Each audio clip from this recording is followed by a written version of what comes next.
नमस्कार, मैं हूं आपके साथ मोनिका गुप्ता और आप देख रहे हैं हर खबर। बुलेटिन की शुरुआत खास खबरों के साथ करेंगे।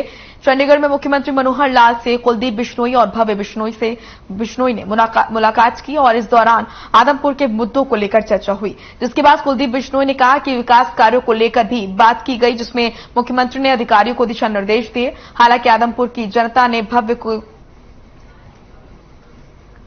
आदमपुर के मुद्दों को लेकर बातचीत हुई। सीएम ने अधिकारियों को दिशा निर्देश भी दिए। कुलदीप बिश्नोई ने सीएम से मुलाकात की।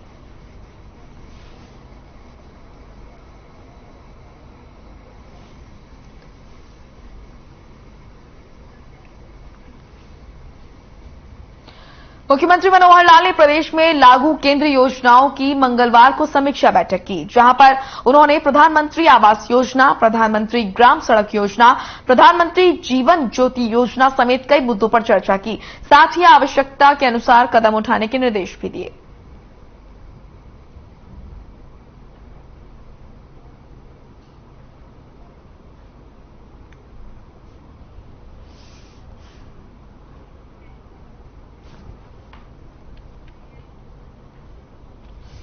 हरियाणा के गृह मंत्री अनिल विज ने एक बड़ा बयान दिया है। बयान में उन्होंने कहा कि थर्ड फ्रंट की कल्पना और शामिल होने वाले नेता बिना तेल के बुझे हुए दिए हैं, इनके दीपक में अब तेल नहीं है। आगे कहा कि ये बिना विचारधारा वाले नेता हैं, इनको केवल सत्ता चाहिए, जनता के मुद्दों से इनका कोई लेना देना नहीं।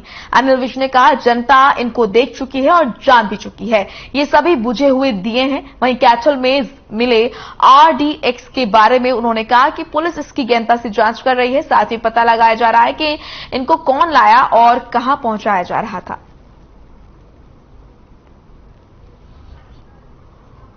विचारधारा नहीं, लेकिन एक तरफ बुझे हुए दियों से आंगन रोशन कभी नहीं किया जा सकता।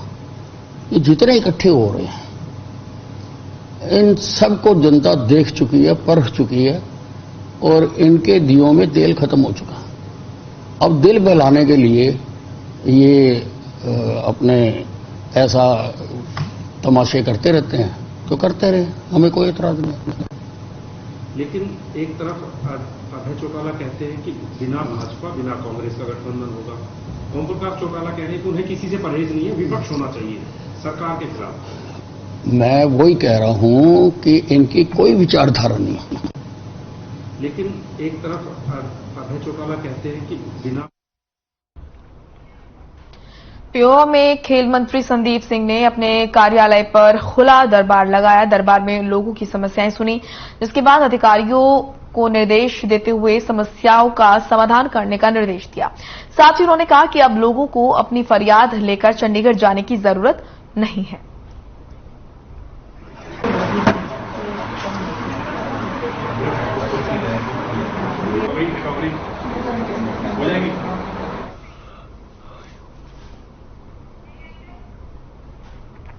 हरियाणा विधानसभा चुनाव 2024 में समय भले है, लेकिन इसके लिए सियासी बिसात बिछना शुरू हो गई है।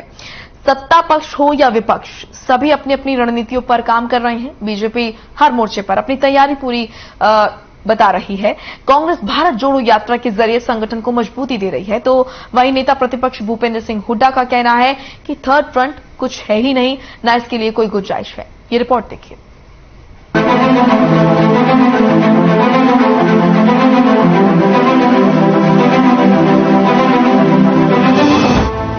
हरियाणा विधानसभा चुनाव 2024 की तैयारियों में सभी दल जुट चुके हैं। चाहे विपक्ष हो या सत्ता पक्ष, सभी अपनी अपनी रणनीतियों पर काम कर रहे हैं। जहां बीजेपी हमेशा कांग्रेस को बिखरे हुए संगठन और अंतर्कलह को लेकर घेरती रही है, तो वहीं अब हुड्डा भी मैदान में आ गए हैं। कांग्रेस की भारत जोड़ो यात्रा के लिए देश भर में कांग्रेस ये संदेश देना चाहती है कि कांग्रेस में कोई अंतर्कलह नहीं है और पार्टी और मजबूती से आगे बढ़ेगी।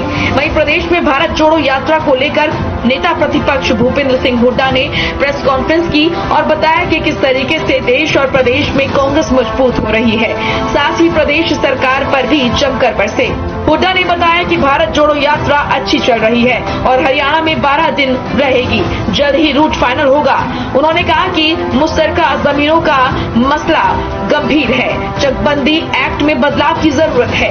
सरकार को समाधान करना चाहिए। थर्ड फ्रंट कुछ नहीं है, न इसके लिए कोई गुंजाइश है। हरियाणा में इनेलो की एक सीट है। 5 लाख लोगों की पेंशन काटी गई है।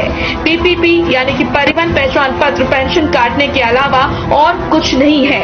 कांग्रेस की सरकार आई तो परिवार पहचान पत्र खत्म कर देंगे। प्रदेश में कानून व्यवस्था लचर हो चुकी है। साथ ही सोनाली फोगाट मामले को लेकर भी बोले और कहा कि सोनाली फोगाट मामले की शुरू से ही सीबीआई जांच की मांग थी, लेकिन देरी की गई। शुरू में ही सीबीआई जांच होनी चाहिए थी। देरी के कारण न्याय की उम्मीद कम है। थर्ड फ्रंट क्या है? फ्रंट 2 ही रहेंगे, बीजेपी और एक क्या, और कांग्रेस के बगैर कोई फ्रंट नहीं बनेगा। 5,40,000 के करीब पेंशन काटी गई बुजुर्गों की और विधवाओं की। और हमने पहले ही कहा है, ये जो पहचान पत्र जो है ये पेंशन काटू स्कीम है और कुछ नहीं है। इसका और पहचान पत्र का नाम लेके पेंशन काट दी जाती है, जबकि सेल्फ डिक्लेरेशन होनी चाहिए। अब एक बुजुर्ग का एक उसका एक क्लर्क लगा हुआ है या कोई चपरासी लगा हुआ है, वो अपने बाप को देता है, माँ बाप की सेवा करता कि नहीं करता है, लेकिन पेंशन काट देते हैं उसकी। ये गलत है। हमारी सरकार आएगी तो पहले पहचान पत्र जो है सिस्टम खत्म होगा, सेल्फ डिक्लेरेशन से पेंशन मिलेगी और जिसकी पेंशन का हक बनता है सबकी रेस्टोर की जाएगी। तो वहीं हरियाणा के गृह और स्वास्थ्य मंत्री अनिल विज ने भी इस पर पलटवार किया है। अंबाला में कांग्रेस की भारत जोड़ो यात्रा पर गृह मंत्री अनिल विज ने निशाना साधा। इस दौरान उन्होंने कहा कि भारत को तोड़ना कांग्रेस की डीएनए में शामिल है और ये ही लोग बार बार ऐसे प्रकरण करते हैं जिससे देश कमजोर होता है। देश के टुकड़े करना कांग्रेस के डीएनए में शामिल है। 1947 में इन्होंने देश का विभाजन करवाया। लगभग 2.25 करोड़ लोग विस्थापित हुए। लगभग 1 लाख लोगों की शहादत हुई। 1984 में फिर इन्होंने सिख दंगे करवा के लगभग 3400 सिखों का शहादत हुई है। अब जब इन्होंने कहा कि हम भारत जोड़ो यात्रा शुरू करेंगे, तो ऐसा लगने लगा था शायद ये अपनी गलती का प्रायश्चित करना चाहते हैं। अपनी गलती का प्रायश्चित करना चाहते हैं, इसलिए भारत जोड़ो यात्रा निकाल रहे हैं। हरियाणा विधानसभा चुनाव की रेस इस बार आसान नहीं रहने वाली है, क्योंकि आम आदमी पार्टी भी प्रदेश में अपनी सियासी जमीन मजबूत करना चाहती है। कांग्रेस और इनेलो सत्ता में वापसी करना चाहते हैं, तो वहीं बीजेपी भी कोई कोर कसर नहीं छोड़ना चाहती। तैयारी सब कर रहे हैं, तैयार सब हैं, लेकिन 2024 को लेकर किसकी रणनीति जनता को भाती है, ये तो समय बताएगा। हर खबर ब्यूरो। कुरुक्षेत्र में गुजरात के राज्यपाल आचार्य डॉक्टर देवव्रत ने प्रेस कॉन्फ्रेंस की और कहा कि प्राकृतिक खेती को लेकर कुरुक्षेत्र के गुरुकुल में एक बड़े स्तर पर कार्यक्रम का आयोजन किया जा रहा है। 15 और 16 सितंबर को आयोजित हो रहे इस कार्यक्रम में कृषि क्षेत्र से जुड़े कई लोग शामिल होने वाले हैं। 15 सितंबर को केंद्रीय कृषि राज्य मंत्री कैलाश चौधरी, आईसीए के महानिदेशक, केंद्रीय कृषि सचिव के साथ साथ कई कृषि विश्वविद्यालयों के कुलपति कार्यक्रम में शिरकत करेंगे। वहीं 16 सितंबर को सुबह 10 बजे हरियाणा के मुख्यमंत्री मनोहर लाल, गुजरात के मुख्यमंत्री भूपेंद्र भाई पटेल, हरियाणा के कृषि मंत्री जेपी दलाल, गुजरात के कृषि मंत्री राघव भाई पटेल के साथ साथ दोनों राज्यों के कृषि विभाग के अधिकारी शिरकत करेंगे। वहीं इन दोनों दिन सभी मेहमान कुरुक्षेत्र के गांव कैथला के पास 200 एकड़ में की जा रही प्राकृतिक खेती का अवलोकन भी करेंगे।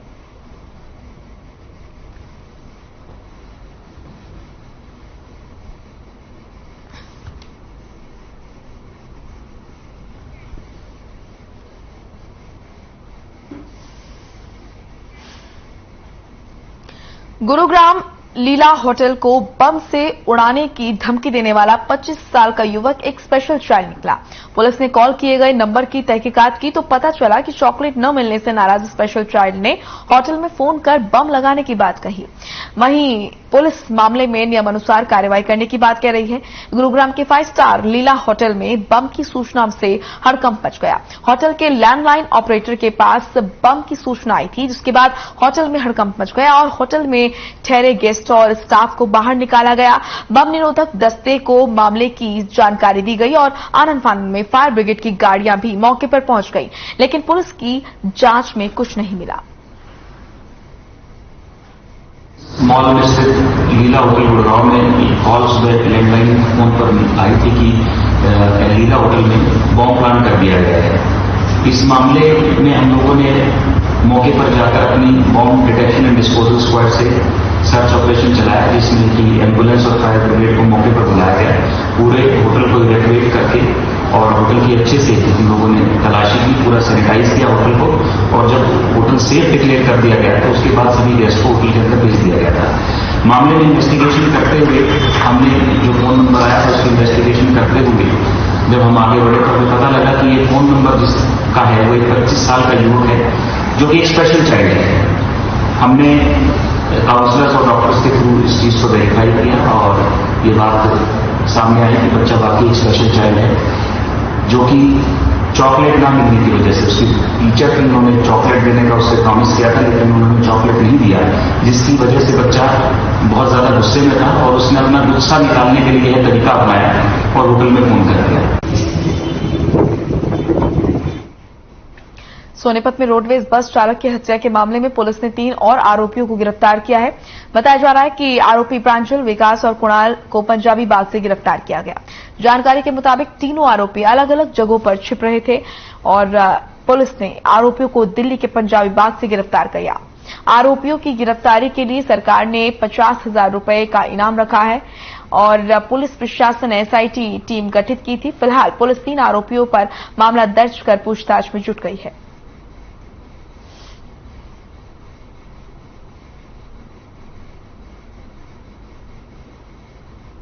मैं आपको शुरू से थोड़ा सा घटना बता देता हूँ। जैसा कि आप सब जानते हैं कि 6 तारीख को एक थार गाड़ी द्वारा जो रोडवेज के कर्मचारी थे जिनका नाम जगबीर था, उनकी गाड़ी से मार करके मृत्यु कर दी गई थी, हत्या कर दी गई थी। और उसके बाद तब से जो मृतक का परिवार था उसने भी बार बार ये डिमांड करी थी कि जल्द से जल्द पुलिस उनको पकड़ के लाए। और उसके बाद 3 दिन के बाद हमने बड़ी मशक्कत करके, बड़ी मेहनत करके सारी सीसीटीवी फुटेज निकाल के उस गाड़ी को आइडेंटिफाई किया था और अक्यूज को आइडेंटिफाई किया था, जिसमें पहली गिरफ्तारी 9 तारीख को हो गई थी, जिसमें एक लेडी को हमने दिल्ली से गिरफ्तार किया था जिसका नाम मोनिका खुराना है। वहां तक की बात सभी पत्रकार जानते हैं और सभी जगह मीडिया में भी आया था। और उनके मोनिका के कहने पे हमने उसके बताए अनुसार जहां पर उन्होंने गाड़ी पार्क कर रखी थी दिल्ली से, वो भी बरामद करी थी। उसके बाद जो बचे हुए आरोपी थे उनके नाम खुल गए थे उसी दिन और उनके नाम हमने सब जगह हमारी सारी टीम्स ढूंढ रही थी उन लोगों को, लेकिन क्योंकि उनको भी पता लग गया था कि पुलिस पीछे पड़ रही है तो वो भागे हुए थे और जगह जगह वो पुलिस से बचने का प्रयास कर रहे थे। आज फाइनली बड़ी मेहनत करने के बाद दिल्ली से हमने जो बाकी 3 आरोपी इनकी गिरफ्तारी बच रही थी उनको हमने गिरफ्तार किया।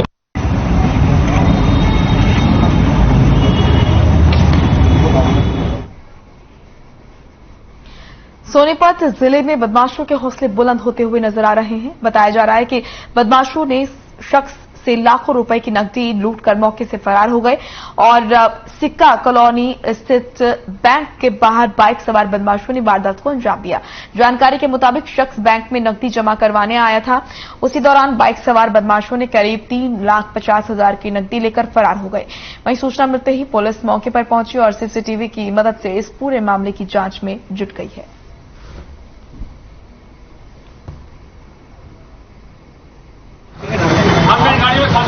प्राइजेस की ओर से करीब 4 लाख रुपए जमा कराने के लिए एक बंदा आया है।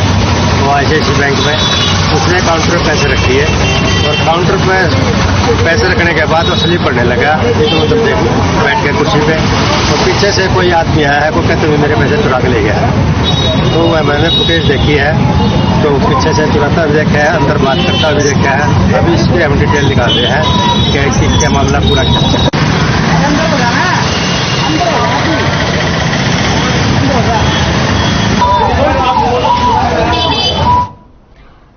फरीदाबाद में सीएम फ्लाइंग और फूड सेफ्टी विभाग ने चाप बनाने वाली फैक्ट्री में छापेमारी की, जहां बल्लभगढ़ के मुजेसर इलाके में एक सोया चाप बनाने वाली कंपनी से भारी मात्रा में मैदा चाप बरामद की गई। आपको बता दें कि चाप बनाने के लिए घटिया सामग्री का इस्तेमाल किया जा रहा था। सीएम फ्लाइंग ने मौके पर फूड एंड सेफ्टी विभाग की टीम को बुलाकर मैदा चाप की सैंपल लेकर जांच के लिए आगे भेज दिया और चाप बनाने वाले गोदाम मालिक के खिलाफ मामला दर्ज कर आगे की कार्रवाई शुरू कर दी है।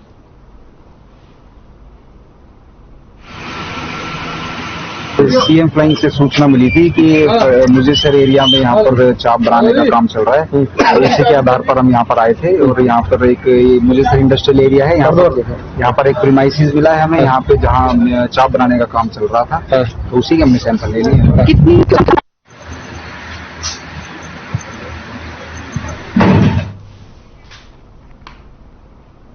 पलवल पुलिस ने अंतर्राज्यीय वाहन चोर गैंग का पर्दाफाश किया, जहां पुलिस ने 3 शातिर चोरों को गिरफ्तार किया है और आरोपियों के पास से 15 बाइक बरामद की है। वहीं डीएसपी सत्येंद्र सिंह ने बताया कि 9 सितंबर को चोरी की गई बाइक के आरोप में शातिर चोरों को गिरफ्तार किया गया, जिसमें कई अन्य मामलों के खुलासे होने की संभावना है।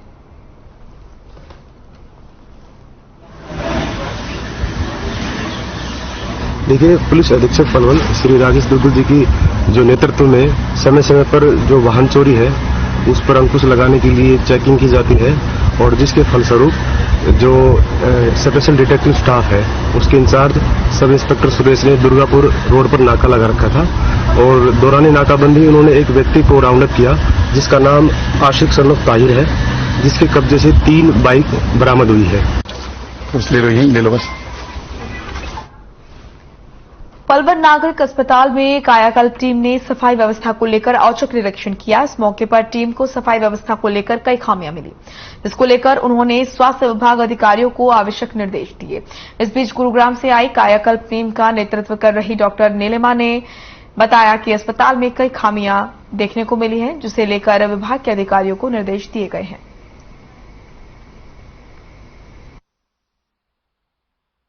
खामियां थोड़ी थोड़ी होती हैं, वो हमने बता दिया, वो इम्प्रूव कर लेंगे and they will do it well.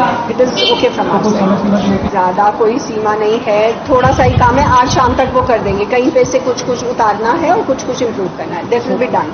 ये आपको जैसे पता है कि कायाकल्प असेसमेंट सभी स्वास्थ्य संस्थाओं की हर साल होती है। पिछले 2-3 साल से हम इसमें क्वालिफाई कर रहे हैं। इस बार भी एक प्रिलिमिनरी राउंड हुआ था लगभग 1 महीना पहले, जिसमें फरीदाबाद से टीम आई थी, तो वो भी हमने क्वालिफाई किया था। अब ये फाइनल राउंड इसका आज हमारा होना है। गुड़गांव से हॉस्पिटल से हमारी टीम आई हुई है इस बार। एक बार फिर साइबर सिटी गुरुग्राम में डेंगू ने अपना कहर बरपाना शुरू कर दिया है, जिसकी वजह से अस्पतालों में डेंगू के मरीजों की संख्या लगातार बढ़ रही है। वहीं लगातार मरीजों की संख्या में हो रहे इजाफे ने स्वास्थ्य विभाग भी चिंता में है। क्या है पूरा मामला, इस रिपोर्ट के जरिए देखिए।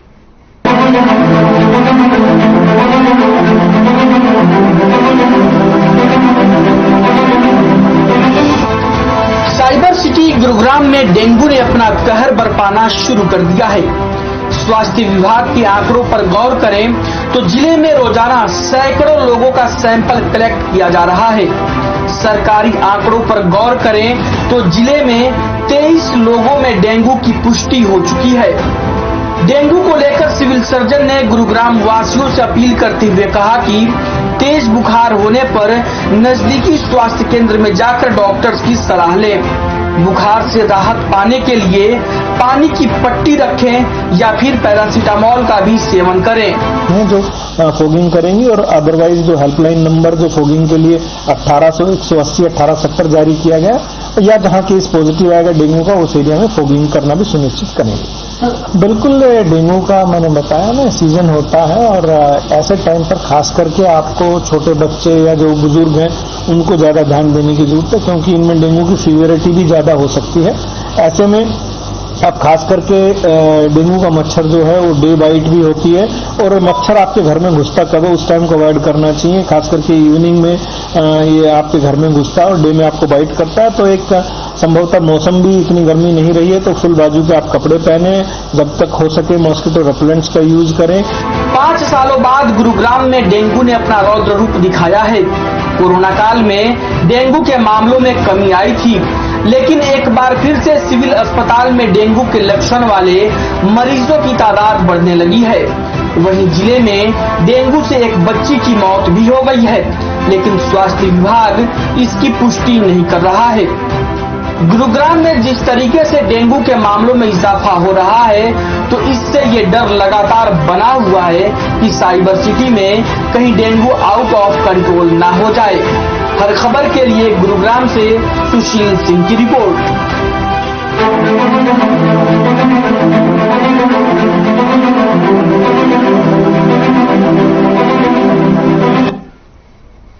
उपायुक्त जगदीश शर्मा ने चलाया जागरूकता अभियान। जिला प्रशासन ने किसानों को पराली नहीं जलाने के प्रति जागरूक किया। इसके साथ ही पराली जलाने से पर्यावरण और भूमि में होने वाले नुकसान के बारे में भी किसानों को जानकारी दी। उन्होंने कहा कि पराली नहीं जलाने के अभियान को एक जन आंदोलन का रूप दिया जाएगा। मिट्टी की तासीर की जांच के लिए खेतों से सैंपल लिए जा रहे हैं। जागरूकता अभियान को लेकर कृषि और किसान कल्याण विभाग ने एक विस्तृत योजना तैयार की है। इसके लिए जिला स्तर पर एक किसान मेला आयोजित किया जाएगा। इसके अलावा ब्लॉक स्तर पर 10 जागरूकता कैंप भी आयोजित किए जाएंगे। उपायुक्त जगदीश शर्मा ने बताया कि जिले में गौवंश में आई लंपी बीमारी की स्थिति पूरी तरह नियंत्रण में है। पशुपालन विभाग ने जिले में पशुओं का वैक्सीनेशन कर दिया। 1,10,000 वैक्सीनेशन प्राप्त हुई थी। इनमें से 1,06,000 गौवंश का टीकाकरण हो चुका है। जिले में फिलहाल केवल 258 पशु ही लंपी बीमारी से संक्रमित हैं, जिनका इलाज चल रहा है।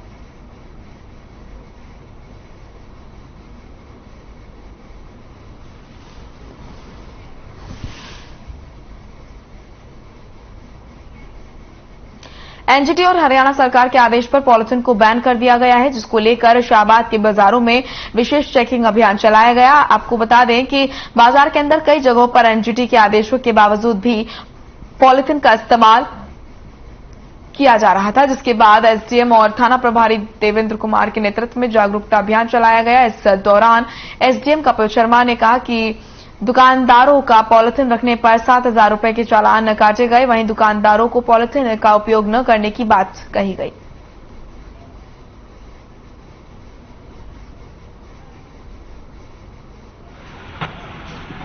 में से ये शिकायतें आ रही थी कि एक तो शहर में इंक्रोचमेंट है और दूसरा एनजीटी के द्वारा जो पॉलीथीन को बैन कर दिया गया है और यहाँ सरकार के द्वारा भी पॉलीथीन्स को बैन कर दिया गया है। तो इसी संदर्भ में आज एक चेकिंग जो है नगर पालिका का स्टाफ एसएचओ साहब साथ में मेरे थे और हमने जो है बाजार में निरीक्षण।